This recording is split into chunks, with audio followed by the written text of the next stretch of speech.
সবকিছু থাকার পরে আমরা আগেই বলেছিলাম ক্রমিক নম্বর, স্বাক্ষর এবং সিল যেগুলো থাকবে এখানে থাকার পরে আপনি আপনার গোপন কক্ষে গিয়ে আপনার সিলটি নিয়ে ঠিক আপনার প্রতীক বরাবর, আপনার কাঙ্ক্ষিত প্রতীক বরাবর আপনি এখানে ঠিক মাঝ বরাবর সিলটি মেরে দিবেন।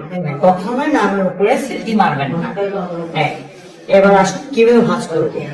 আমরা ভাঁজ করবো সাধারণত এভাবে, যাতে করে আমার সিলটি ঢেকে যায়। ঠিক আর এভাবে সমান করে এভাবে ভাঁজ করবো। এরপরে ভাঁজ করবো আমরা এভাবে, ঠিক প্রথমে ডান দিক দিয়ে করলাম, এরপরে বাম পাশ দিয়ে করলাম। এরপরে আসুন এভাবে, তারপর আমরা এখানে একটা ভাঁজ দিলাম,